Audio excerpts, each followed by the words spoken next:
Minute कीर्तन करवा कथा वस्तु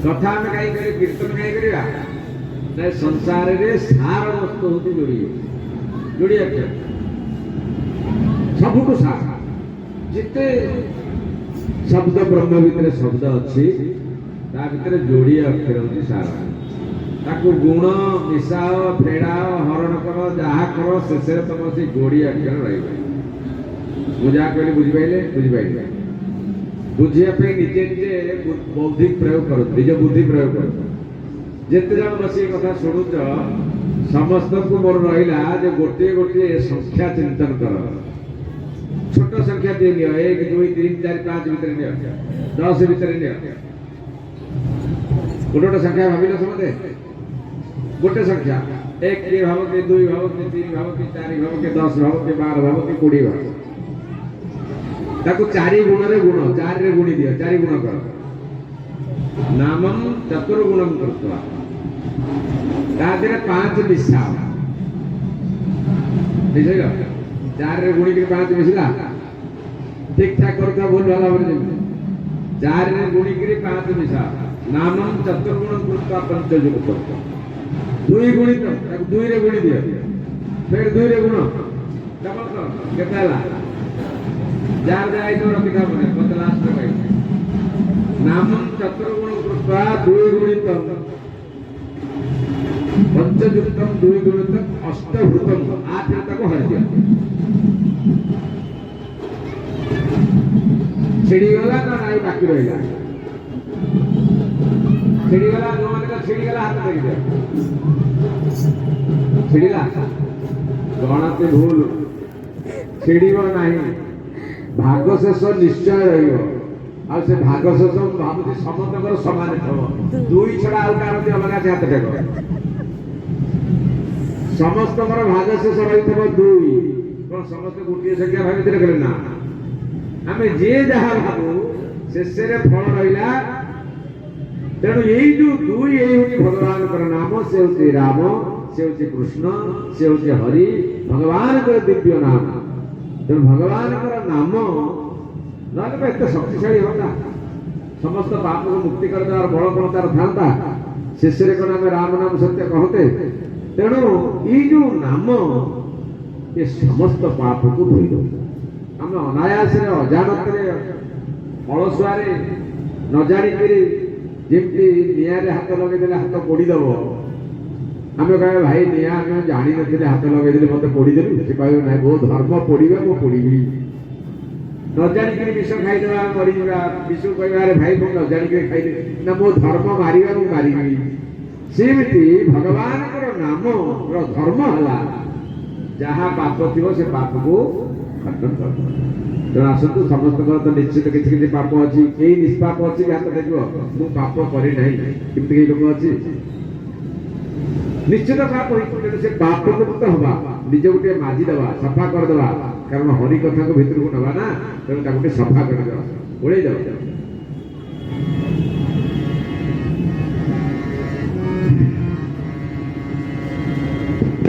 श्री कृष्ण गोविंद हरे मुरारे हे नाथ नारायण वासुदेव श्री कृष्ण गोविंद हरे मुरारे हे नाथ नारायण वासुदेव श्री कृष्ण गोविंद हरे मुरारे हे नाथ नारायण वासुदेव श्री कृष्ण गोविंद हरे मुरारे हे नाथ नारायण वासुदेव हे नाथ नारायण वासुदेव हे नाथ नारायण वासुदेव हे नाथ नारायण वासुदेव श्री कृष्ण गोविंद हरे मुरारे हे नाथ नारायण वासुदेव हे नाथ नारायण वासुदेव हे नाथ नारायण हे नाथ नारायण वासुदेव हे नाथ नारायण वासुदेव। आजिर प्रवचन रे गोटे मूर्ख गज हूँ संसार सब मूर्ख तेणु ताको ना दिया गज मूर्ख से डाकुची क्या डाकुची नारायण को डाक हे नाथ नारायण वासुदेव हे नाथ नारायण वासुदेव हे नाथ नारायण वासुदेव हे नाथ नारायण वासुदेव। हाथीर अवस्था कौन है? हाथी काल हाबुड़े पड़ गई। ये हाथी जी आमे से आमे समस्ते गोटे हाथी आमे समस्ते काल कबल पड़ीचे पड़ीचे ना नहीं? काल आमको केते खाइलानी? काल आमको ग्रास करी चलीचे ना नहीं? मत 68 वर्ष है काल ग्रास कलानी आउ 6 मास वर्ष भितर नहीं जो आमे भावुचे काली भी नहीं जाई पारे। तेणु काल आम समस्त के ग्रास कलानी क्या उठा जाए गलानी क्या अटा जाए गलानी क्या पाद जाए गलानी आ काल क्या धरलानी सेटा आप अति सहज बुझीजे। हाथी हूँ गोटे जीव आम भाया गोटे जीव मूर्ख जीव आम सब पंडित ना मूर्ख कथा बुझी सारा बेलू आम बुझा आम सतरे मूर्ख। हाथी कौन कर हाथीर कौ जगह काल धरी हाथीर कौ जगह कुंभीर धरी पाद गोड़ को धरी तेणु आपण मैंने बुझे जो लोकर गोड़ आउ चलुनी चली पारुनी ताकू काल धरले। जो लोक चलने कष्ट है आंठू दरज है आउ चली पारुनी ताकू काल धरले। एबे नब किसी दिन लड़े हम तेणु काल पाद को धरले आंठू को धरले। तेणु प्रथम काल पाद को धरी टणा उठा है सब सहयोगी मैंने लगिगले काम हाथी की रक्षा करने तार जेतक स्त्री थे जेतक सांग थे जेतक भाई भाषा थे सब हाथी मैंने हाथी देरे सुंड को लगे सुंड को लगे सब भिड़ुच केतबेले हाथी मैंने ऊपर को उठाउछंती तो केतबेले कुंभीर भीतर को टाइम टणा उठरा चली आम जीवन से आमको 40-50 हो गले काल जो भिड़ आमको डाक्तरखाना देवे भल करेंगे फेर घर को आने फेर किसी दिन जीव फेर काल फेर फेर डाक्तरखाना जीवा चलो ना नहीं? ए डाक्तरखाना घर डाक्तरखाना हे आमे रहिबा ना जीवा जीवा ये होता मो जीवन ये हाथीर जीवन ये कुंभीर जीवन किंतु कुंभीर गोटे काम कला मूर्ख हेले भी से किमिति जानिला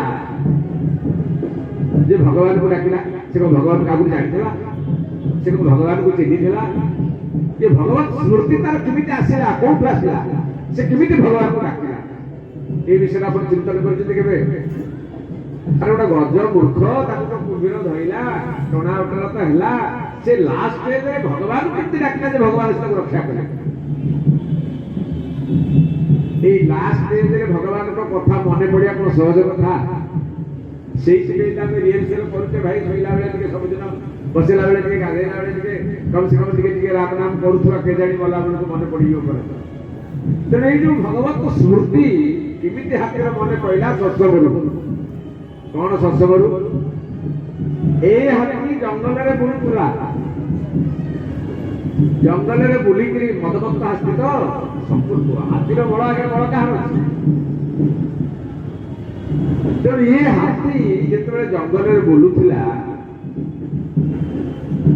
साधु सन्थ मैंने बसिक कुड़िया करके तपस्या करते ये माडी आसला गोटे आड़ू सब साधु सन्त घर को भांगिला कौ साधु मान सब टेकी दे पछाड़ी बोली चिंता कला बेलू सब साधु सन्त मैंने घर द्वारा छाड़ी पलैले पलै जा हाथी देखुची मोठू किए रक्षा करेंगे पलै जाऊँ हाथी देखिला साधु सन्थ माने ऊपर को हाथ टेकिकी नारायण को डाक हे नारायण रक्षा कर हे नारायण रक्षा कर। नारायण कोठी अच्छा तले ना ऊपर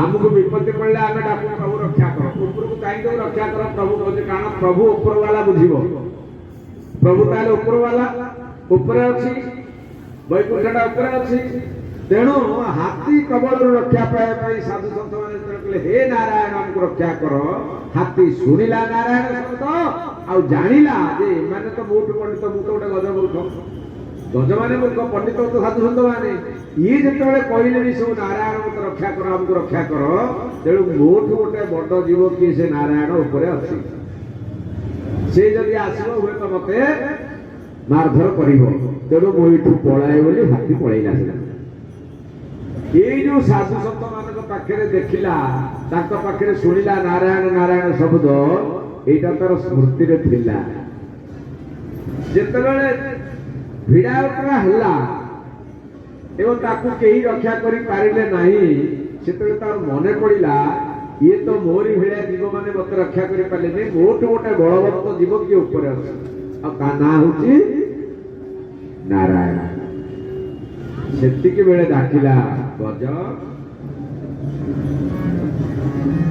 हे नाथ नारायण वासुदेव हे नाथ नारायण वासुदेव हे नाथ नारायण वासुदेव हे नाथ नारायण वासुदेव हे नाथ नारायण वासुदेव हे नाथ नारायण वासुदेव हे नाथ नारायण वासुदेव हे नाथ हे नारायण मो नाथ हे गले मोरा कई सहयोगकारी नाथ सब छाड़ छुड़ी पड़े जेतक हाथी हाथी थिले बड़ लगे को भिड़ा टला करुले ये 10,000 वर्ष पर्यंत सत्य जुग ना 10,000 पर्यंत वर्ष पर्यंत टणा उठना हेले कुबीर हाथीर तेना हाथीर जेतक बंधु लोक थिले स्त्री थिले पिला थिले सब छाड़ी छुटी के पड़े हेले आको रक्षा करी होबनी जाऊ जा बाबा हम जाम संसार देखिबा ए होची संसार हमें जो छुआ पिला स्त्री संपत्ति धन भितर माति के अच्छे शेष अवस्था कौन हम प्रत्येक घरे होची अपन माने देखुथे घरे अधे 4 थर 5 थर डाक्तरखाना देवे डाक्तर कहीदेव या हमनी घर को नहीं जाओ तापर घर को आने घर को आने घरे गोटे कड़े रखिए कारण 1 2 हो बांती हो 1 2 हो किए पोछिबो किए करिवो खाइबा कमेई देबे हम भोक हो बुआ बुआ खाया को देबे खाया किए देबो 1 2 पोछिबो कमेई के खाया को दियो खाली बंचिया पे टिके पानी देबे आ खाया को देबे नी भोकर खाली आउट पर बहुत लोक के तो खाया को देबे खाइले हगे होतियो के पोछिबो सेतिरी नो किमिति चाली जाता बोले लोक मुंडिया मारिबे लोकटा केमिति पळाता किमिति प्रभु नहीं जाओ किमिति नहीं जा छाड़ी करी शब्द पड़े हाथी के तो से अवस्था आला हाथी कौन कला भगवान को सबुठु प्रिय गोटे फूल से पोखरी भितर पुष्करिणी भितर देखिला भगवान को सबुठु प्रिय पुष्प कौन सबुठु प्रिय से फूल गोटे मिले आप दे देवे जगन्नाथ को राम को कृष्ण को भारी प्रिय जो फूलर सृष्टि विधाता करिनी जो फूल को ब्रह्मा तैयारी करी नाती ब्रह्मा जहाँ तैयारी होती आउ जे भगवान के पेटरू प्रथम सृष्टि होती से होती पद्म तेणु भगवान को प्रत्येक जिनिस पद्म खंजा हस्त पद्म पाद पद्म मुख पद्म सब पद्म तेणु ये जो पद्मटी देखिला हाथी साधु सन्त मान शुणी पद्म दिए भगवान को सजाऊँगी तेणु से पद्म फूल तोड़ी सुंदर उपरको टेकी नारायण नारायण डाक आप आज कहूँ देखिए भगवान को तो अनेक भक्त डाक नारायण बोली किंतु भगवान गजर डाक शुणिक जो भाई दौड़िक आसिले कहारी गाँव कहारी शब्द भगवान एत शीघ्रता प्रकाश करना जहाँ गज डाक ଭୂଷାମଣି ବିଶ୍ୱରେ ଭଗବାନ ତ ଶୁଣିଦେଲେ ଗଜ ଡାକୁଛି କେତେ ଯୋଜନ ଦୂରରେ ଲକ୍ଷେ ଯୋଜନରେ ଗଜ ଡାକ ଦେଲା ଚତୁର୍ଭୁଜ। हे नारायण चतुर्भुज शंकर चक्र गदा पद्म धारी आपण कोठी अछंती शीघ्र आसतु भगवान सब छाड़ी लक्ष्मी के आले लक्ष्मी तो था मु जाउची पसा खेले प्रभु थिले लक्ष्मी कहले मिछ कथा खेली हारी जाइचे बोली तो मते एमिति भूले भागी करी पळुछ कहले नाही लक्ष्मी तबे जब जीव तले मोसागे आस भगवान गरुड़ को डाकिले लक्ष्मी के बसैले पीतांबरटा मध्ये गोटी पाइलेनी चक्रटा कहले चक्र तू पळा आज हाथ शीघ्र पळा जाई शिखे कौन हो देख गरुड़ पृष्ठ रे भगवान इति शीघ्र होई आसिले सबु भूली गले आछि हाथी पाखरे पहुंचे खाली हाथी पाखरे पहुंचले ने हाथी पाखरे देखिले कुंबीरा हाथीर पादटा को धरिछि एते जोरे चाबुरी की धरिछि हाथी छटपट होके हाथ रक्त होई जाउ भगवान चक्र कहले चक्र कौन देखु तू शीघ्रता कर्तन कर काल को खंडन कर काटे कुंभीर भगवान के दर्शन करदला ना मम दर्शन फल परमनुपा जीव पाव निज सहज स्वरूपा भगवान का दर्शन यदि कौन से प्रकार हो जाए ताहले तार स्वरूप का ज्ञान हो जाए से निज निज जानी मु किए को फैसी कौन करी कोठी की जीवी सबटा बड़ा जाना है तेणु कुंभीर ज्ञान पड़े आसिया भगवान को देखिदेला कहले प्रभु टिके रहो आपण तो मारिबे मु सेते जानी गले जे आपण कबळ रोगी रक्षा करि पारिबो जदी मारिबे जदी मते काटिबे ये बेकोरे में दिखड़ करे काटो हेलाउ ना मत फाड़ी दियो वो बेकोटा रो गोड़ पर्यंत दी खट कर दियो भगवान कहले कौन कौन हबो ना प्रभु मु किछि दोष आपनकर करि नै मु हाथी पाखु को जाई नै हाथी मो पाखु आस्तला मोर खाद्य खाइबा का मु करूथुली हाथी आपन को डाकला जदी आपण आसीले मते भी उद्धार करिवे ताकू उद्धार करबो जानि जे आपण तार उद्धार है और जदि उद्धार हेबी मते जदि आपण काटिबे ताले मु गोटे तो कोन आपण को पाखे पाखे रहिवार व्यवस्था करिना गोटे बर मते दियो भगवान कहले अच्छा हो मते पाई करी जदि तू एभଳି भाव चिन्ही सालुणी जानी सालुणी आ तोर मोते एते ज्ञान हे गलानी ए कोन बर बात तुला तुमर कहला प्रभु आपण परम ब्रह्म तो ब्रह्मर निशानी हबो ब्रह्मर संकेत हम ब्रह्मर चिन्ह हम आपण जो मते फाड़ी देबे विखंड कर देबे आपण दी काने रे मते लगेई करी बुलिबे कोन कहला किबरे जानिलो केडे बड़ बड़ मागिला आपण मते कांधे रे धरि करी बुलिबे तणो मते तरे कांधे रे धरि करी बुलिबे काने रे तो कांधे प्रभु मोटे मीटिंग रे अछि प्रवचन रे अछि भगवान जगन्नाथ भगवान कृष्ण चिन्हिवा प्रक्रिया केमिति जानिबे भगवान जेतरे गोपी मान पाखे पहुंचले अपूर्व से उद्धव सेतरे भगवान को वस्त्र पिंधिक जाइतिले नंदीघोष रथ रे जाइतिले तेणु जना पड़ुथला भगवान कृष्ण की उद्धव राधा रानी के आगे किए कहला कृष्ण फेरिले सही रथ सही वस्त्र सही टिका देखा जाउछो सांगो ना एकदम भगवान कृष्ण उद्धव तेणु पूरा देखा जाउ राधा रानी कहले सखी मारे जाई देखिल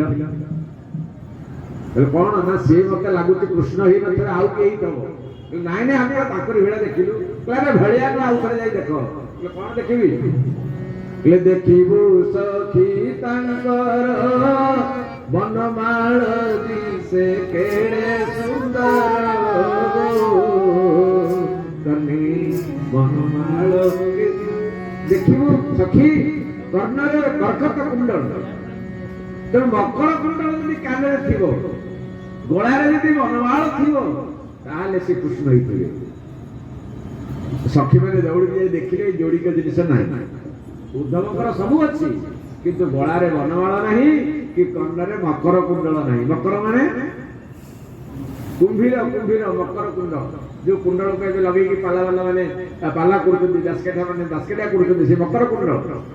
ତେଣୁ ଭଗବାନ ମକର କୁଣ୍ଡଳକୁ ଲଗେଇକିରି ବୁଲିଲେ, ଆଉ କୁମ୍ଭୀରକୁ ଉଦ୍ଧାର କଲେ, ହାତୀକୁ ଉଦ୍ଧାର କଲେ। ହାତୀ ଗଲା, କୁମ୍ଭୀର ଗଲା। ହାତୀ ପହଞ୍ଚିଲା ବେଳକୁ କୁମ୍ଭୀର ପହଞ୍ଚି ସାରିଲେଣି ବୈକୁଣ୍ଠରେ। ହାତୀ କହିଲା, ପ୍ରଭୁ ମୁଁ ଏତେ ଡାକିଲି, ଏତେ ସ୍ତୁତି କଲି, ତା ବଦଳରେ ଆପଣ ମତେ ପଠେଇ ମୁକ୍ତି ଦେଲେ, ଆଉ କୁମ୍ଭୀର କଣ ମୋ ଆଗରୁ ଆସିକି ପହଞ୍ଚେଇଛି? ଭଗବାନ କହିଲେ, ହାତୀ ତୁ ତ ମୋ ପାଦ ମଧ୍ୟରେ ବନ୍ଦନା କରୁଥିଲୁ, ମୋ ପାଦ ଧରିଥିଲୁ, କିନ୍ତୁ ମୋଠୁ ମୋ ଭକ୍ତ ହଉଛି ବଡ। ମୁଁ ବଡ ନୁହେଁ, ମୋ ଭକ୍ତ ବଡ। ତେଣୁ କୁମ୍ଭୀର ଯେହେତୁ ତୋ ପାଦ ଧରିଥିଲା, ତେଣୁ ମୋ ପାଦ ଧରିବାଠୁ ତୋ ପାଦ ଧରିବା ଆହୁରି ମୁକ୍ତି ହେଇଗଲା ଶୀଘ୍ର। ତେଣୁ ସିଏ ଆସି ବୈକୁଣ୍ଠରେ ପହଞ୍ଚିଗଲା। ବୋଲ ଭକ୍ତବତ୍ସଳ ଭଗବାନ କି। ଭଗବାନ ହାତୀ ମୁକ୍ତି କରି ଉଦ୍ଧାର କରି ଗଜ ଉଦ୍ଧାର କାର୍ଯ୍ୟକୁ ସାରିଲେ। ଶ୍ରୀମଦ୍ ଭାଗବତରେ ଗଜ ସ୍ତୁତି ସବୁଠୁ ଟାଣୁଆ ସ୍ତୁତି। ଯେତେବେଳେ କାହାକୁ ବିପତ୍ତି ପଡିବ, ଶ୍ରୀମଦ୍ ଭାଗବତରେ ନିର୍ଦ୍ଦେଶ ଦିଆଯାଇଛି, ମାହାତ୍ମ୍ୟରେ କୁହାଯାଇଛି, ଯଦି ସକାଳୁ ଉଠିକିରି ଭୋର ଭୋର ଉଠିକିରି କେହି ଲୋକ ଗଜସ୍ତୁତି ପାଠ କରେ, ତାହେଲେ ତା ଜୀବନରେ କୌଣସି କଷ୍ଟ ରହିବ ନାହିଁ, କାଳ ଭୟ ରହିବ ନାହିଁ, ଆକ୍ସିଡେଣ୍ଟ ଭୟ ରହିବ ନାହିଁ। ଭଗବାନ ତାଙ୍କୁ ପ୍ରତି ମୁହୂର୍ତ୍ତରେ ଜଗିବେ। ତେଣୁ ଆତ୍ମସଜ୍ଜ ଧନୁଷା ଦିଶସ୍ତୁଷା ବକ୍ଷ୍ୟାଘ୍ନ ସଙ୍ଗ ସଙ୍ଗୀର ରକ୍ଷଣାୟ ମମ ରାମ ଲକ୍ଷ୍ମଣ ଅଗ୍ରତା ପ୍ରତି ସदैव ଗଚ୍ଛତା। ତେବେ ଅସ୍ତୁ ଆମେ ଦେଖିବା, ଇନ୍ଦ୍ର ସବୁବେଳେ ସ୍ୱର୍ଗର ରାଜା।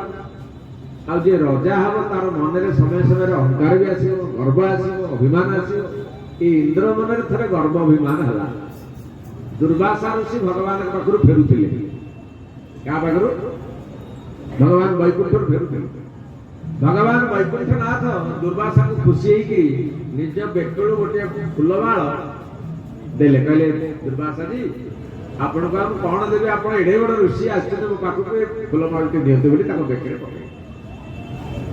ଦୁର୍ବାସା ବାଟରେ ଆସିଲା ବେଳକୁ ଇନ୍ଦ୍ରକୁ ଦେଖିଲେ। ଇନ୍ଦ୍ରକୁ ଦେଖିକିରି ଦୁର୍ବାସା ବି ଖୁସି ହେଇକି କହିଲା, ଦେବରାଜ ଇନ୍ଦ୍ର ମୋ ପାଖକୁ ଆସ। ଦେବରାଜ ଇନ୍ଦ୍ର ଯେତେବେଳେ ଆସିଲା, ଦୁର୍ବାସା ତାଙ୍କ ବେକରେ ଥିବା ଫୁଲମାଳଟି ଦେଇଦେଲେ। କହିଲେ, ଏଟା ଭଗବାନଙ୍କ ଫୁଲମାଳ, ୟାକୁ ବେକରେ ଧାରଣ କର କହିକିରି ପଳେଇଲେ। ଇନ୍ଦ୍ରଙ୍କର ଗର୍ବ ହିଁ ଅହଙ୍କାର ହିଁ ଦୁର୍ବଙ୍କ ମନରେ ଆସିଲା। ଗୋଟେ ବାସି ମାଳଟେ ଇଏ ଦୁର୍ବାସାଙ୍କ ବେକରୁ ମତେ ଦେଲେ, ଆଉ ଦୁର୍ବାସା ବେଟେ କୋଉଠୁ ଆଣିଛନ୍ତି, ଆଉ କେତେ ଦିନ ବାସି ମାଳ ଆଉ ତାକୁ ତିନି ଜଣଙ୍କର ଉଗ୍ରା ମାଳ ମତେ ଇଏ ଦେଇକି ଯାଉଛନ୍ତି। ଗୋଟେ ଛୋଟକାଟିଆ ଲୋକ, ତାଙ୍କ ବେକର ମାଳ ଉଲୁରା ମାଳ ମୁଁ ପିନ୍ଧିବି? ତେଣୁ ଦୁର୍ବାସା କଣ କହିଲେ, ଇନ୍ଦ୍ର କଣ କଲେ, ସେ ଫୁଲମାଳଟାକୁ ହାତୀ ବେକରେ ପକେଇଦେଲେ। କୋଉ ହାତୀ? ତାଙ୍କର ଯୋଉ ହାତରେ ପରେ ବସନ୍ତି ସେ ଐରାବତ। ଆଉ ଗଜଟା ମୂର୍ଖକୁ କହିଛି, ଐରାବତ ହସ୍ତି କଣ ଜାଣିବ ସେ ଫୁଲର ମାହାତ୍ମ୍ୟ। ତେଣୁ ସେ କଣ କଲା, ତା ବେକରୁ କାଢି ଆଣିଲା, ତଳେ ପାଦରେ ଦଳିଦେଲା। ପାଦରେ ଦଳୁଥିବା ବେଳେ ଦୁର୍ବାସା ଫେର ଲଉଟିକି ଆସିଲା। କହିଲେ, ଏଇ ଫୁଲମାଳଟା ଇନ୍ଦ୍ର ବେକରେ ପକେଇଲି ଯେ କେମିତି ଦେଖାଯାଉଛି, ଇନ୍ଦ୍ର ବେକରେ ପକେଇଲା ବେଳେ ମାଳଟା ଟିକେ ଦେଖିବା ବୋଲି। ଇନ୍ଦ୍ର ଯେତେବେଳେ ବୁଲିକିରି ଆସିଲେ, ଫେରିକିରି ଦେଖିଲେ ଯେ ଫୁଲମାଳଟାକୁ ହାତୀ ଦଳି ଦଉଛି। ଦୁର୍ବାସା କହିଲେ, ଆରେ ଏ ଇନ୍ଦ୍ରଟା ଏଡେ ଅଭିମାନୀ, ଭଗବାନଙ୍କ ବେକର ମାଳ ମୁଁ ତାକୁ ଦେଲି, ଇଏ ମତେ ଅପମାନ, ଭଗବାନଙ୍କୁ ଅପମାନ କରିଛି। ଲକ୍ଷ୍ମୀ ଫୁଲରେ ବାସ କରିଛି, ସବୁବେଳେ ଫୁଲରେ ଲକ୍ଷ୍ମୀଙ୍କର ବାସ, ତେଣୁ ଭଗବାନ ପିନ୍ଧନ୍ତି। ତେଣୁ ଲକ୍ଷ୍ମୀକି ପାଦରେ ଧରିଦେଲା। ତେଣୁ ଇଏ ଲକ୍ଷ୍ମୀ ହରା ହବ, ଲକ୍ଷ୍ମୀ ଛଡା ହବ, ୟାକୁ ଲକ୍ଷ୍ମୀ ଛାଡି ଯାଅ। ଦୁର୍ବାସା ଅଭିଶାପ ଦେଇକି ପଳେଇ। ଆଉ ଲକ୍ଷ୍ମୀ ଛାଡିଗଲେ ରାଜ୍ୟଲକ୍ଷ୍ମୀ ରହିବ, ଶ୍ରୀଲକ୍ଷ୍ମୀ ରହିବ, ଧନଲକ୍ଷ୍ମୀ ରହିବ। ଲକ୍ଷ୍ମୀ ଛାଡିଗଲେ ସବୁ ଛାଡିବ।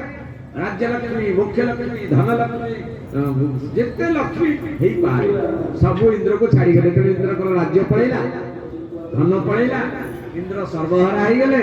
ଆଉ ଯେତେବେଳେ ରାକ୍ଷସ ମାନେ ଜାଣିଗଲେ ଯେ ଇନ୍ଦ୍ର ଅଭିଶାପ ପାଇଛି, ସେମାନେ ଆସି ଚଢଉ ଆରମ୍ଭ କରିଦେଲେ। ଚଢଉରେ ରାକ୍ଷସ ମାନେ ଜିତିଗଲେ। ରାକ୍ଷସ ମାନଙ୍କର ଲିଡର କିଏ ଜାଣିଛନ୍ତି ତ? ରାକ୍ଷସ ମାନଙ୍କର ଲିଡର ହଉଛନ୍ତି ବଳି। ବଳି ଯେତେବେଳେ ଖବର ପାଇଲେ, ଶୁକ୍ରାଚାର୍ଯ୍ୟ କହିଲେ ବଳି ଏଇ ହଉଛି ଅବସର, ଅଭିଶାପ ପାଇଛି ଇନ୍ଦ୍ର, ଏତେବେଳେ ଯୁଦ୍ଧ କର। ଯୁଦ୍ଧ କରିକିରି ଇନ୍ଦ୍ରକୁ ପରାସ୍ତ କରିଦେଲେ। ଇନ୍ଦ୍ର ଯାଇକିରି କୋଉ ଗୁହାରେ ଲୁଚିଲେ, ଆଉ ଯୁଦ୍ଧ ତ କରିପାରିବେ ଲୁଚିଲେ। ଲୁଚିଲା ପରେ ଯେତେବେଳେ ଇନ୍ଦ୍ର ସିଂହାସନ ଖାଲି ହେଇଗଲା, ଦେବତା ମାନେ ସମସ୍ତେ ହାରିଲେ, ଲୁଚିଲେ, ମାଡ ଖାଇଲେ, ସମସ୍ତେ ଭଗବାନଙ୍କୁ ସ୍ତୁତି କଲେ, କହିଲେ ପ୍ରଭୁ ଗୋଟିଏ ଜିନିଷ ହଉଛି ଦେବତାଙ୍କର ଭଲ ଗୁଣ, ଏମାନେ ବଳୁଆ ନୁହନ୍ତି। ଦେବତା ମାନେ ଡର୍ପକ ଗୁଡା, ରାକ୍ଷସ ମାନେ ବଳୁଆ, ଏମାନେ ତପସ୍ୱୀ ନୁହନ୍ତି, ଏମାନେ ଭୋଗୀ ଗୁଡାକ ଦେବତା ମାନେ। କିନ୍ତୁ ରାକ୍ଷସ ମାନେ ପ୍ରକୃତ ତପସ୍ୱୀ, କେତେ କେତେ କାଳ ତପସ୍ୟା କରନ୍ତି। ଆଉ ଦେବତା ମାନେ ପରମ ସ୍ୱାର୍ଥୀ। ये सब अपगुण थाइकरी मंद गुण देवता पाखे थाइकरी गोटे भल गुण जिते विपत्ति पड़ो प्रभु पाखे हाथ टेक जा बढ़ी प्रभु रक्षा कर आ ये राक्षस गुड़ाक ये सब तपस्या करती सब करती विष्णु को पाखु जाती शंकर को पाखु जाती ब्रह्मा को पाखु जाती तेणु ये विष्णु बल बलिया से ब्रह्मा को बल बलिया क्या बल के शासक पार्टी विरोधी पार्टी रही तेणु भगवान विष्णु को पाखे प्रार्थना कले भगवान विष्णु कहला रे शुण लक्ष्मी के जेपर्यंत लक्ष्मी तो लुचि गले लक्ष्मी कौटी लुचिले समुद्र लुचि गले लक्ष्मी पड़े तेणु फेर समुद्र लक्ष्मी की न बाहर करने पर्यंत आउ इंद्र तोर राज्य पाइबू ना लक्ष्मी केमिति मिलिबे आउ गोटे जिनिस कहि दउची देव राक्षस पाखे जहा अछि तम पाखे ताहा नाही सेटा कौन अमृत राक्षसंकर जे गुरु शुक्राचार्य तांको पाखे गोटे संजीवनी मंत्र अछि तांकर जेते राक्षस मरिबे से समस्त की बचै देबे तम पाखे सेटा नहीं जेते देवता मरिबे बचै को बात नहीं तेणु तमे हार तेणु गोटे काम कर समुद्र भितरे अमृत अछि तमे जे ताको मंथन करिकरी बाहर करि परिबे ताले से अमृत तमे खाइकरी मरी युद्ध हो हार पछे मरी मरी ना देवता माने प्रभु शीघ्र करई दियो केमिति अमृत आमे पाइबा तमे कोन पारिबो तो बल निर्बल तमर कोन बल अछि समुद्र मंथन करे ताकर दरकार तमर कोन अछि सेई राक्षस माने जदि तम संगे संग हेबे ताले समुद्र मंथन हेई पारिबो देवता माने के लागे असंभव से कोन हम संगे संग हेबे हमर अहि नकुल संपर्क देवता राक्षस अरे गोटा झियर राक्षस पुअर नर पड़ा देवता पड़ा हम बाहर हम नाई नाई देवता राक्षस पड़ा हम नर राक्षस पड़ा हम राक्षस क्या संपर्क भगवान कहले शुण गोटे बुद्धि बतौची शुण तमें खाली हाथ में जीव कौन से अस्त्र शस्त्र नबनी देव राक्षस पाखे पहुंच बड़ी पाखे पहुंच हाथ टेकिक सरेंडर हो हाथ टेकिक सरेंडर हम ना भाई आम तुम पाखे शरण पशिक आसु तमें हूँ बड़ भाई आम हूँ सान भाई गोटे ऋषि आम दी जन बापा आमर दीटा माँ कि बाप तो गोटे ना बाप किए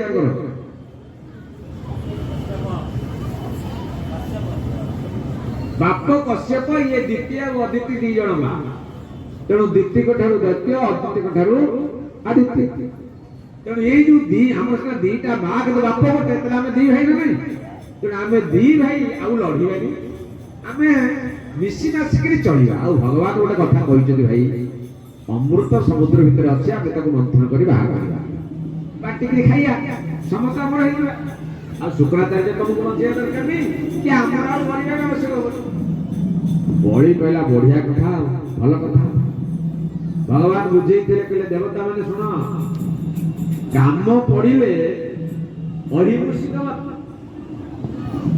गोटे बढ़िया अरय संध्या सती कार्यार्थ भागवत गोटे बड़ श्लोक अच्छी अरय संध्या शत्रु संगे संधि कर किमिति संधि सती कार्यार्थ तुम कार्य सिद्धि हवा अच्छी तुम संधि कर किमितिका संधि ना मूषिकवत अहिमूषिकवत साप आ मूषा पड़ी अरे साप मूषा खाद्य खाद्य करा नहीं यार संधि केमिति हम शुण गोटे संधि है गोटे ସାପୁଆ କେଳା ଗୋଟେ ପେଡି ଭିତରେ ଗୋଟେ ସାପ ରଖିଥିଲା। ସାପ ଖେଳା, ସାପଟା ପେଡି ଭିତରେ ରଖିକି ଦେଖାଇ ଦୈବାତ ଗୋଟେ ଥର କଣ କରିছে, ସାପକୁ ଖାଇବାକୁ ଦବ ବୋଲି ଗୋଟେ ମୂଷା ଧରିକି ତା ଭିତରେ ଛାଡ଼ିଦେଲା। ଗାଁ ଭିତରେ ସେ ପେଡି ଭିତରେ ଛାଡ଼ିଦେଲା। ମୂଷା ଥରିଲା, ଦ୍ୱାରଟା ବନ୍ଦ କରିଦେଇଛି, ଆଉ ମୂଷା ତା ଭିତରେ ଯିବାର ଚାନ୍ସ ନାହିଁ। ସାପ ତ ଖାଇବା କଥା, ସାପ ବି କେତେ ଦିନ ଉପାସରେ ଅଛି, କିନ୍ତୁ ସାପଟା ବୁଦ୍ଧିଆ। ସାପ କଣ କଲା, କହିଲା ଭାଇ କାହିଁ ଥରୁଛୁ? ଆରେ ତୁ ବି ୟା ଭିତରେ ବନ୍ଦୀ, ମୁଁ ବି ବନ୍ଦୀ। ସାପ ମୂଷାକୁ କହୁଛୁ, କହିଲା ତୁ ବି ଏ ପେଟର ଭିତରେ ବନ୍ଦୀ, ମୁଁ ବି ଏ ପେଡି ଭିତରେ ବନ୍ଦୀ। ମୁଁ 15 ଦିନ ନ ଖାଇକି ଅଛି, ଆଉ 15 ଦିନ ନ ଖାଇଲେ ମରିଯିବି। ସବୁଦିନ ମତେ ଆଜି କେତେ ଦିନ ପରେ ଦେଇଛି, କେବେ ନ ଦବ। ତେଣୁ ଗୋଟେ କାମ କର ଭାଇ, ମୁଁ ତତେ ଆଶ୍ୱାସନା ଦଉଛି, ଗ୍ୟାରେଣ୍ଟି ଦଉଛି, ମୁଁ ତତେ ଖାଇବି ନାହିଁ। ତୋର ଯୋଉ କଳା ଅଛି ସେ କଳା ମୋର ନାହିଁ। ତୋର କୋଉ କଳା ଅଛି, ତୁ ଏ ପେଡିଟାକୁ କାଟିଦେବୁ। କାଟି ପାରିବୁ, ଯେ ଦାନ୍ତ ତୋର ଅଛି। ତୁ ଯଦି ପେଡିଟାକୁ କାଟିଦେବୁ, କଣା କରିଦେବୁ, ତାହେଲେ ତୁ ବି ମୁକ୍ତି, ମୁଁ ବି ମୁକ୍ତି। ମୁଁ ବାହାରକୁ ଗଲେ ମତେ 1000 ଖାଦ୍ୟ ମିଳିବ, ମୁଁ ଖାଇବି, ତତେ କେହି ଖାଇବି। ତୁ ମତେ ମୁକ୍ତି କରିଦେ, ତୁ ମୁକ୍ତି ହେଇଯା, ମୁଁ ମୁକ୍ତି ହେଇଯିବି। ମୂଷା କହିଲା ଠିକ କଥା, ତାହେଲେ ଠିକ କଥା, ମତେ ଠିକ କଥା କହୁଛି ବୋଲି କଣା ଆରମ୍ଭ କଲା। ଯେମିତି କଣା କଲା, ମୂଷାକୁ ଦେଖିକି ସାପ କଲା ରହ, ମୁଁ ବାହାରି ପାରିବି ନାହିଁ ଦେଖେ, ତାପରେ ତ କଣା ଆଉ ଛୋଟ ବଡ କରିବ। ତେଣୁ ସାପ ଆଗ ମୁଣ୍ଡ ବସେଇକିରି ଦେଖିଲା ଯେ ନାଇଁ ଏଥର ମୁଁ ବାହାରି ପାରିବି। ଯେମିତି ସାପ ବାହାରି ପାରିବାର ଦେଖିଦେଲା, କଣା ହେଇଗଲା, ଝାପ ମୂଷାକୁ ଧଇଲା। ମୂଷା କହିଲା ଆରେ ଭାଇ ତୁ ମତେ କହିଥିଲୁ ନା? କହିଥିଲି ଯେତେବେଳେ ତୁ ତିଆରି କରିନଥିଲୁ, ଆଉ ଯେତେବେଳେ ତିଆରି ହେଇଗଲା ଆଉ ଖାଦ୍ୟ କିଏ ଛାଡେ?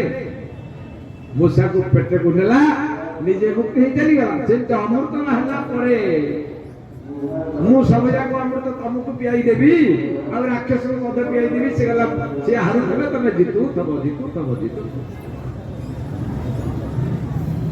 ସମୁଦ୍ର ମନ୍ଥନ ଆରମ୍ଭ ହେଲା।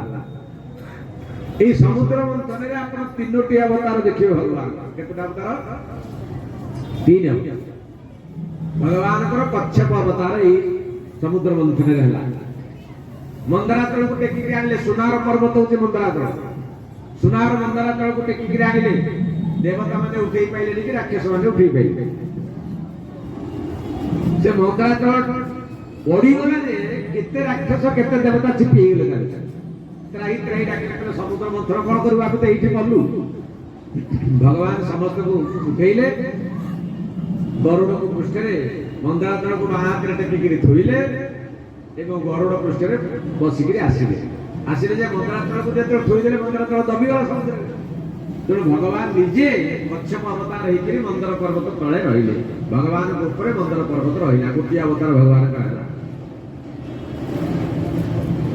ଯେତେବେଳେ ମନ୍ଥନ ହେଲା, ଭଗବାନ କହିଥିଲେ, କହିଲେ ଡରିବନି, ପ୍ରଥମେ ହଳାହଳ ବିଷ ବାହାରିବ। ଦେବତା ମାନେ, ରାକ୍ଷସ ମାନେ ଯେତେବେଳେ ମନ୍ଥନ କଲେ, ଦେବତା ମାନେ କହିଲେ ଆମେ କୋଉ ପଟେ ରହିବୁ? ଦେବତା ମାନେ କହିଲେ ଆମେ ଦେବତା, ତେଣୁ ଆମେ ସାପର ଆଗ ପଟେ ରହିବୁ, ଆମେ ପଛକୁ ଯିବୁ। ରାକ୍ଷସ ମାନେ କହିଲେ ନାଇଁ ନାଇଁ, ଆମେ ଆଗରେ ରହିବୁ, ତମେ ତ ପଛରେ ରହିବ, ତମେ ସାନ ଭାଇ, ଆମେ ବଡ ଭାଇ। ଭଗବାନ ଆଖି ମାରିଦେଲେ, ଇନ୍ଦ୍ର କହିଲେ ଇନ୍ଦ୍ର ପଛରେ ରହ, ପଛରେ ରହ, ଆଗକୁ ଗଲେ ବହୁ ଅସୁବିଧା ଅଛି, ତାକୁ ଛାଡିକି। ଭଗବାନଙ୍କ ନିର୍ଦ୍ଦେଶରେ ଶ୍ରୀ ଇନ୍ଦ୍ର ପଛରେ ପଟେ ଲାଜ ପଟେ ରହିଲେ, ଆଉ ରାକ୍ଷସ ମାନେ ଆଗ ପଟେ। ରାକ୍ଷସ ମାନେ ବହୁତ ସୁନ୍ଦର ଥିଲେ, ଦେବତାଙ୍କଠୁ ସୁନ୍ଦର ଥିଲେ। ସମୁଦ୍ର ମନ୍ଥନ ଯୋଉ ହେଲା, ଯୋଉ ବିଷ ବାହାରିଲା, ବିଷଟା ଦେଖିବ କେମିତି? କେମିତିଆ ବିଷ କେହି ଦେଖିନାହାନ୍ତି? ନହେଲେ ଶଙ୍କର ପୁତ୍ର ଦେଖୁଛନ୍ତି, ବିଷ ପିଇବାରେ ବିଷ ଦେଖୁଛନ୍ତି ନା। ଏ କଣ୍ଠଟା ନୀଳ ହେଇଗଲା, କଳା। ତେଣୁ କଳା ବର୍ଣ୍ଣ ସବୁ ପଡିଗଲେ, ଯେତେକ ରାକ୍ଷସ ଥିଲେ ସବୁ କଳା ହେଇଗଲେ, ପ୍ରଚଣ୍ଡ କଳା ହେଇଗଲେ ସେ ବିଷ ଜଳାରେ। ଯାହା ସମୁଦ୍ର ମନ୍ଥନ ହେଇକିରି ହଳାହଳ ବିଷ ବାହାରିଲା। କିଏ ପିଇବ? ଭଗବାନ କହିଲେ ଏକମାତ୍ର ପ୍ରଭୁ ଛଡା ଆଉ କେହି ନାହିଁ ଏକୁ ଉଦ୍ଧାର କରି। ଭଗବାନ ଶଙ୍କର ପାଖକୁ ସମସ୍ତେ ଗଲେ, ପାର୍ବତୀ ମହାରାଣୀ ବସିଛନ୍ତି, ଶଙ୍କର ବସିଛନ୍ତି, ସମସ୍ତେ ପ୍ରାର୍ଥନା କଲେ, କହିଲେ ପ୍ରଭୁ ଏ ହଳାହଳ ବିଷରୁ ଆପଣ ଆମକୁ ରକ୍ଷା କରନ୍ତୁ। ଭଗବାନ କହିଲେ ପାର୍ବତୀ, ଏ ଦେବତା ମାନେ କହୁଛନ୍ତି ହଳାହଳ ବିଷ ପିଇବାକୁ ମୁଁ ପିଇବି? ପାର୍ବତୀ କଣ କହିଥିବେ? ହଁ ପିଅ କହିବେ। ପାର୍ବତୀ କହିଲେ ପ୍ରଭୁ ଆପଣ ଏକମାତ୍ର ସମର୍ଥ, यदि विश्व कल्याण देवता रक्षा ये विष आप पी पारे पी भगवान करतली हाथ अजान देखे अजान करते विष भगवान शंकर राम राम राम राम कही विष कौन कही पीले राम राम भगवान को पेट भीतर खाली बाहर राम राम राम राम उपरू देवता मैंने ढालुचे विष विष विष विष प्लस राम किसी कौन हम सन्धि कर कौन हम विष प्लस राम आउ भीतर को गलानी विष ये विश्राम है कारण पेट पाटी भी ढालुचे विष पेट उठुची राम तेणु विष राम मिसी करके विश्राम कला आउ तल को गला आ शंकर कौन कौन हम किसी पेट को सीना गले विष काम कर तो पेट को गलानी रहा तेणु भगवान आले क्या भगवान को चेता बुड़ी गला किंतु मृत्यु है देवता मैंने समस्त दीप जाड़े से जागर है महादीप उठिला भगवान शंकर पुनः जागृत हेले आउ विष ज्वालू ये संसार को रक्षा कर गोटे पर गोटे जिन सब बाहर अमृत समुद्र 14टा जिन बाहर गोटे पर गोटे जिन भगवान भी बांटी चलिए घोड़ा बाहर देवता मैंने बस राक्षस मैंने कहे घोड़ा गोटे बढ़िया सुंदर घोड़ा बाहर आम आपको नबू ठीक अच्छे हाथी बाहर भगवान कहले राक्षस कहले आम नबू भगवान कहले सेमती बेईमानी कर गोटे से ने गोटे तुम भाग्य भाग्य हाथी बाहर से हाथी ने तेणु देवता मान ऐरावत स्थिति ने मद बाहर भगवान कहले किए नेब कहले आगे आम आपकी भगवान कहले हाँ राक्षस मैंने पियो सब मद पियाई दे तेणु अमृत बाहर भगवान परिशेष सभा शेष भगवान आउ गोटे अवतार सृष्टि धन्वंतरी सुंदर शंख चक्र गदा पद धरिक धन्वंतरी प्रकट ये धन्वंतरी तो भगवान कहता प्रकट होकरी कुंभ कलशटा को अमृत कलशटा को इंद्र हाथ में देले इंद्र धरू धरू बड़ी छाड़ी आम कौन परिश्रम कले तू हाथ में देले तू नबू आम नबू दी जन जाक भिड़ा भिड़ी होउची भगवान कहले अरे ये सब अमृत ये अजाड़ी जीव किसी फल हेनी तुम पी पार बाड़िया पिटा होते थर थर र भगवान आउ गोटे अवतार नहीं वो अवतार मोहिनी 3टा अवतार भगवान को जन्म होते समुद्र मंथन मोहिनी रूप धारण कर भगवान अमृत में मदिरा तो पियाई मद पी सारा मधुआ तो कौन दरकार कालिदास गोटे श्लोक अच्छी नष्ट हवा लोकर गति कौन जो लोक नष्ट हम तार गतिटा कौन है भिक्षु मंस निषेवण प्रकृषे तेन मद्यम विना मद्यम चापि प्रियम प्रेम हो बारांगनाभिष मद को स्त्री दरकार तेणु ये मद पियाई देले ये जे चैतन्य हरि का सदी से भगवान दिव्य स्त्री रूप धारण कर दिले वही रूप धारण किए एमने सब आया है भगवान कहला रे मुंह बांटी देवी समस्त को बढ़िया के पियाई तुम सब पीबो धाड़ी के बस जा बड़ी कहला है तो राक्षस सब लाइन में बसो सब लाइन में बसिए भगवान के इंद्र तुम लाइन धरि कर बसो से देवता मन गोटे पर बसिए भगवान कहले देखो अमृत तळे बसिकरी अछि तो बढ़िया पियो ऊपर खाली पानी जो अमृत अच्छी कलश रे तले बसिक बहलिया भाया अमृत सार अमृत अच्छी ऊपर खाली पानी अच्छी किसी पार्टी करनी देवता मान को पानी ठोपे ठोपे पियाई देवी तुमको सार अमृतटा पियाई बड़ी कला आज्ञा बढ़िया राक्षस मान चुप बसिले भगवान देवता मान को अमृत पियाई पानी अमृत कही पियाई ये राहु अवस्था कला केजाड़ी कौन अवस्था ये जना पड़ती मजा सेपटे टे पानी अमृत को टेस्ट करे तापर बहलिया अमृत को एपटे आसी टेस्ट करी ये सेपटे जाई सेपटे बसिगला सूर्य चंद्र का मझे अवस्था सूर्य चंद्र इशारा कर प्रभु ये गोटे राक्षस आसी बसी भगवान सुदर्शन को देला बेले चक्र ये पी सही ये ढोकला दौ दौ पीगला भगवान कहले पी तो साले ଗ୍ରହ ନକ୍ଷତ୍ର ଭିତରେ ସ୍ଥାନ ଦେଲେ, ଦେବତା ମାନଙ୍କୁ ପୂର୍ଣ୍ଣ ଅମୃତ ପିଆଇ ଦେଲେ। ଯେତେବେଳେ ପିଇ ଦେଲେ ଅମୃତ, ରାହୁ କହିଲା ଅମୃତ ସରିଗଲା, ଭଗବାନ ଯେତେବେଳେ ଉଲ୍ଟେଇ ଦେଲେ ଆଉ କିଛି ନାହିଁ, ଆରେ ଆମ ସାଙ୍ଗରେ ଛଳ ହେଲା ବୋଲି ଦେବାସୁର ସଂଗ୍ରାମ ହେଲା। ହେଲେ କଣ ହବ, ଦେବତା ମାନେ ତ ଅମୃତ ଖାଇ ଦେଇଛନ୍ତି, ଆଉ ମରିବାର ଚାନ୍ସ ନାହିଁ। ଯୁଦ୍ଧ ହେଲା ଏବଂ ସମସ୍ତ ରାକ୍ଷସ ମାନେ ହାରିଲେ। ହାରିକିରି ସେମାନେ ଗିରି ଗୁହା ଲୁଚିକିରି ଯେତେବେଳେ ଲୁଚିକି ରହିଲେ, ଏମିତି କଣ ହବ, କେମିତି ଫେରେ ଦେବତା ମାନଙ୍କୁ ରାକ୍ଷସ ମାନେ ଜିତିବେ, କେମିତି ରାକ୍ଷସ ମାନେ ଫେରେ ରାସ୍ତାକୁ ଆସିବେ। ସମସ୍ତେ ଯାଇକି ପ୍ରାର୍ଥନା କଲେ କାହା ପାଖରେ, ଗୁରୁଙ୍କ ପାଖରେ। ଗୁରୁଙ୍କ ପାଖକୁ ନ ଗଲେ ମଙ୍ଗଳ ହବ କି? ଆରେ ମଙ୍ଗଳ ବିଧାନ କିଏ କରିବ? ଗୁରୁ କରିବ ନା। ଗୁରୁ ବିନା ମଙ୍ଗଳ ଅଛି? ଆପଣ ଦେଖନ୍ତୁ, ଗୋଟେ ଛୋଟିଆ ଉଦାହରଣ ଦଉଛି, ବୁଦ୍ଧି ବିଚାର କର। ବୁଦ୍ଧିରେ କଣ, ଛୋଟିଆ ପ୍ରଶ୍ନ, 7ଟା ବାର ଆମର କେତେଟା? ପ୍ରଥମ ବାରଟା କୋଉଟା? ଏ 7 ବାରରୁ ପ୍ରଥମ ବାରଟା କୋଉଟା? ଏ ଗ୍ରହ ମାନଙ୍କୁ ତ ବାର ହେଇଛି, ପ୍ରଥମ ଗ୍ରହଟା ତ ରବି, ଆଉ ତେଣୁ ରବିବାର ହେଲା ପ୍ରଥମ ବାର। ଆପଣମାନେ ଗଣିବେ। ଶ୍ଲୋକନ କହୁଛି, ଯୋଉ ପାଇଁ କହୁଛି, ରବି ପଞ୍ଚକ ଯାକେ नहीं ताही चतुर्थी नाई, रवि सप्तक घेरी रहे कवहु तृतीया नहीं, श्यावर रामचंद्र की जय। रवि पंचक जाके नहीं, रविवार ठार गणिले पंचम बार जे करिनी, जा पाखे नहीं, जार पंचम बार है। पंचम बारटा को बार? रविवार ठू गणिले पंचम बारटा को बार पड़ो? समस्त गुरु पड़ुची तो तेणु जार गुरुवार नहीं, मैंने जे गुरु करिने तार चतुर्थी नहीं, तार चतुर्थ बार हबनी। चतुर्थ बार कोटा? बुद्ध। बुद्ध माने बुद्धि, बुद्ध माने पंडित। संस्कृत में बुद्ध शब्द अर्थ होचे पंडित, ज्ञान, बुद्धि। गुरु न लाभ ज्ञान,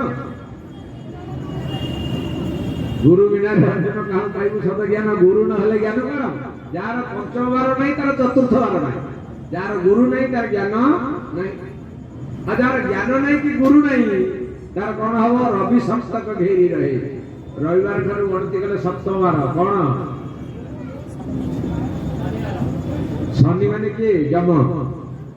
शनि माने काल, ताकू काल घेरिकी रहिबो, ताकू जम घेरिकी रहिबो। आ ता जीवन रे कबहु तृतीया नाही, ता जीवन रे केबेले तृतीय बार आसीबो नाही। तृतीय बार कोन? मंगल। ता जीवन रे मंगल हबो ना। तेणु गुरु नाले ज्ञान नहीं, समस्त गुरु शरण में गले प्रभु गुरुदेव रक्षा कर, रक्षा कर। शुक्राचार्य कहले, हरे तुम तो मो कथा मानिलेनी, आउ छलिया विष्णु को चक्कर में पड़गल। गोटे काम कर, जब ब्राह्मण सेवा कर, ब्राह्मण को पूजा कर, देवता आराधना कर, तमें ब्राह्मण बल बलियार हम। तेणु बलि तो ब्राह्मण भोजन, ब्राह्मण भोजन यज्ञ ये सब करा। बलि ब्राह्मण मान को खाया पूजा कर, कारण ब्राह्मण और अग्नि ए दीटा हूँ भगवान को मुख। श्रीमद भागवत अच्छी शुक्राचार्य कहते ब्राह्मण एवं अग्नि ये हूँ भगवान को मुख। भगवान को हम डायरेक्ट दे पारे, ब्राह्मण को खोईदे भगवान खाइबे, ना अग्नि की देदेले भगवान खाइबे। तेणु ब्राह्मण तुंडे आहार खंडई विपत्ति। ब्राह्मण सेवा कर, ब्राह्मण सेवा करी ब्राह्मण माने ताको गोटे एमिति रथ देले, जो रथ में बसी युद्ध कले इंद्र भी हारिब। से युद्ध आरंभ होला, जो युद्ध रे फेर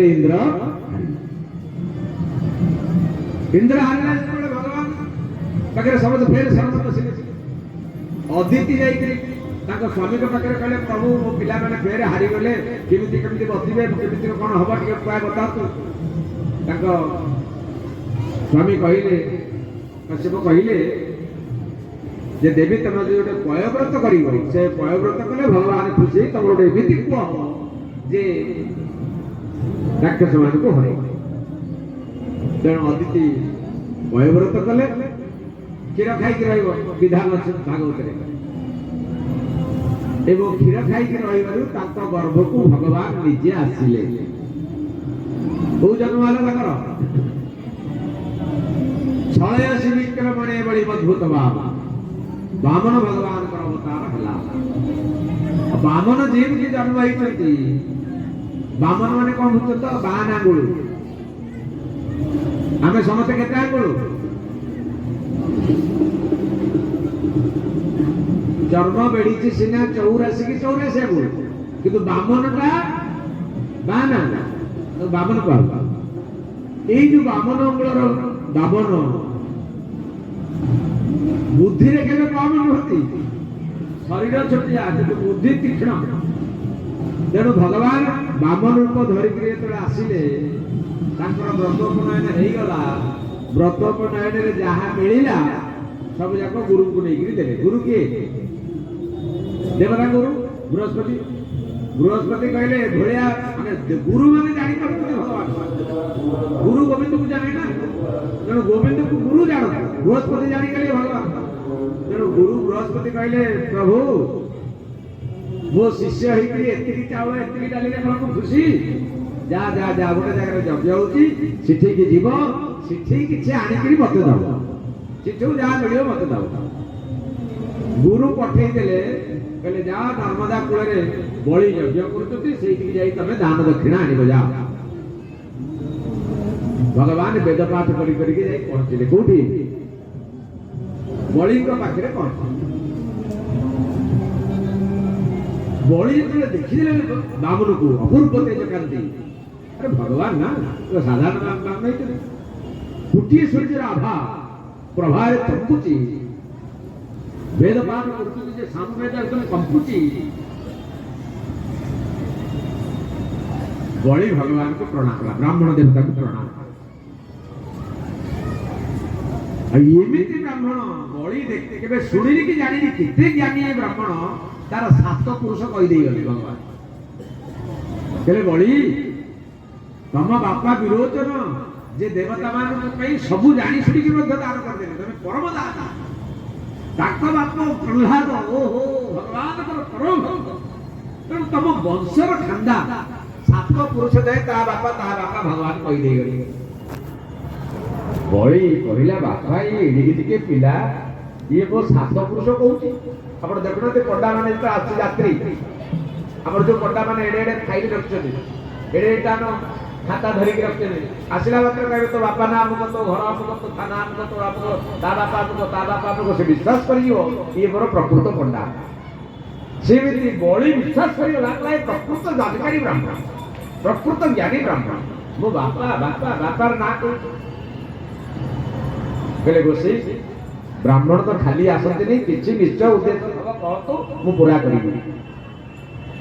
ଭଗବାନ ଆଗ ନିର୍ଲୋଭୀର ସ୍ୱରୂପ ଦେଖେଇଲେ, କହିଲେ ନାଇଁ ମୋର କିଛି ଲୋଭ ନାହିଁ, ମୁଁ ସନ୍ତୋଷୀ ବ୍ରାହ୍ମଣ, ମୋର କିଛି ଦରକାର ନାହିଁ, ମୁଁ ଖାଲି ତ ନାଁ ଶୁଣିକିରି ଯଜ୍ଞ କରୁଛି ବୋଲି ପଳେଇ ଆସିଲି, ମୋର କିଛି ଆବଶ୍ୟକ ନାହିଁ। ବଳି କହିଲା ନାଇଁ ପ୍ରଭୁ, ମୁଁ ଖାଲି ହାତରେ ଆପଣଙ୍କୁ ଛାଡି ପାରିବିନି, କିଛିଟା ତ ହେଲେ ଥିବ, କିଛିଟା ମାଗନ୍ତୁ, ମୁଁ କିଛି ଦେଇକିରି ଖୁସି ହେବି, ମାଗନ୍ତୁ।